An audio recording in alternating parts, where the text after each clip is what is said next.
Eyewitness News is your local election headquarters. We thought by now we would know who definitely won Iowa's Democratic caucus, but the Democratic Party's latest results have beat Buttigieg and Bernie Sanders neck and neck. Meantime, candidates are now focusing on New Hampshire ahead of next week's primary. Eyewitness News reporter Caroline Goggin joins us now from the Tech Center with the latest. Caroline? Well, it has been a long week in the race for the Democratic nomination. It started in Iowa, and tonight all of the candidates are in New Hampshire. But the drama really remains in Iowa tonight. Take a look at this. The head of the Democratic National Convention tweeted out earlier today that he is calling for an immediate recanvass of the Iowa caucus results. Tom Perez saying enough is enough in light of the problems that have emerged in the implementation of the delegate selection plan. And in order to assure public confidence in the results, I am calling on the Iowa Democratic Party to immediately begin a recanvass.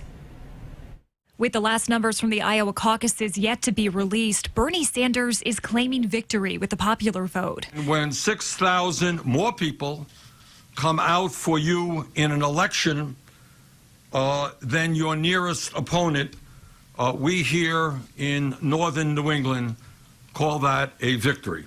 Sanders is neck and neck with Pete Buttigieg, who already claimed victory in Iowa based on his lead in state delegates. Tuesday's caucus ridden with problems after Iowa's Democratic Party said an app it was using to report results had a coding error. That flaw making Tuesday's primary in the Granite State even more important. And New Hampshire is not the kind of place to let Iowa or anybody else tell you what to do.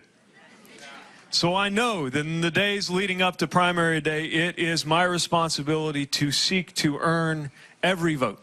You know, I don't know. I'm not focused on Iowa now. I'm focused on moving forward. In Manchester Thursday, state officials spoke out ahead of the primary, assuring the public that what happened in Iowa will not happen in New Hampshire. And given the news and uncertainty out of Iowa, it's important that we assure the public that the systems we have in place here in New Hampshire are truly beyond reproach. What's different here is this is an election. It is subject to highly detailed election law. And according to current results from the Associated Press, with 99% of the precincts reporting, Pete Buttigieg and Bernie Sanders are neck and neck right now in the race in Iowa. Elizabeth Warren is following them, followed by Joe Biden and Amy Klobuchar.